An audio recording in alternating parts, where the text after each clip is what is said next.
How to make the Prism view effect. In our sights now, when we gon' get it right now, how we gon' get it, fight proud, if you ain't with it, pipe. Today's video is sponsored by the most failed superhero of the year, She-Hulk.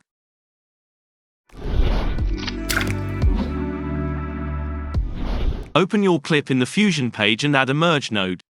Bring a duplicate node in empty space and connect your clip to this.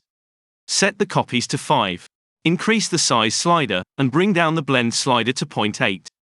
Go to the Jitter tab, right-click in the center value and select to modify it with Shake. Go to the Modifiers tab, set the minimum slider to 0.3 and the maximum to 0.6. Add a glow node, bring down the shine threshold, and increase the spread slider all the way. Add a color to your glow, right-click in the Gain slider and select to modify it with Shake.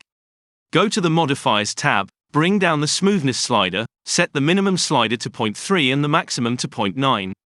Connect the glow to the merge node, select the merge, and add an ellipse mask on it. Increase the soft edge slider, check the invert box, and adjust the border width to your liking. Activate the keyframe button for the center value, and roughly animate the position of your mask to match your subject. If you like this clip, subscribe to this channel. If you didn't, Hulk is coming to visit you.